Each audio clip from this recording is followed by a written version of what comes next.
Okay, as I travel with a walkie jack like this, like I am right now, I'm actually moving the truck forward. On most other forklifts, the direction that the forks are pointing in is usually forward, but not so on a pallet truck. That's reversed. So we want to make note of that because when you're operating on grades, for example, you're taught on other forklifts to go with the load up grade, right? Meaning uphill. With a pallet truck, you don't do that. You want to make sure that you are on the high side of that truck. If anything goes wrong, you don't want to be downgrade from the machine and have it roll into you, right? So it's kind of reversed on pallet trucks. Now, like I say, you can see just as I walk with this thing, wherever I go, it kind of follows if my hand's just on the tiller control. It's much easier to control it that way, right? Even with a load on, than to try to drive it around this way. I mean, you'll get used to doing it either way. I just find it much easier to just walk with it in tow like this. So I'm going to pull into this stack of pallets here.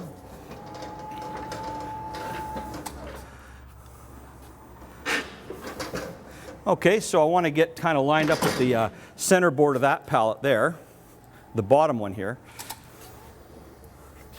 Okay, that looks pretty good. Now, before I go in, I just want to explain a couple of things. Now, you see, even with the forks all the way down, you can see how high they are off the ground, still, about 3 inches, all right? They're quite thick forks.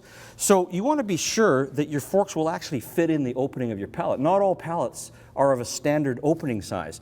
And you can get a pretty nasty surprise when you kind of, want to enter a load. Imagine if you're on a rider, and you're riding the machine and bang, you just run into it, really.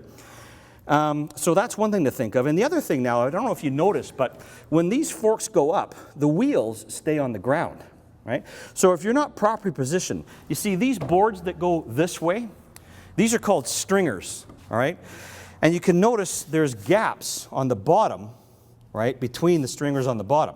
So when you've got the load engaged, you want to make sure that your wheels, right, are not parked on one of these boards, right, that they're actually on the floor.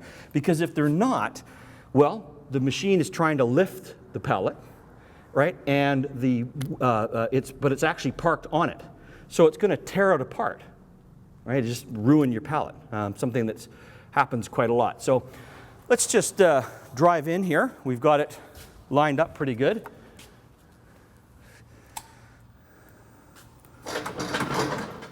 Okay.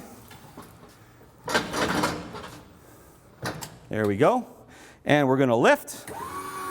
See, you can just feel it as it rolls over the stringers. You can feel those wheels, thumping along, and then you can tell. You'll acquire a feel for that.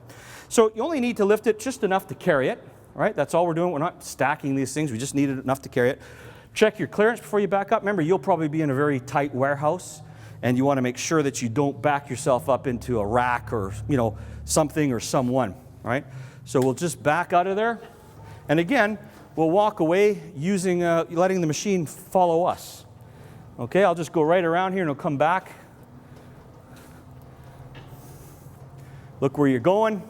Watch out that you don't get in between any pinch points. All right, if it goes, just let off a bit if it's going a little too fast. See, you can slow right down. All right, so we'll just put it back where we got it here. I mean, it's easy to move a pallet in the middle of a floor. You're going to have probably racking to deal with. Okay, so we'll get it in position. And then, okay, again, check out. Just make sure we don't go make ourselves walk in anything or hit anyone. And we're clear. And away we go.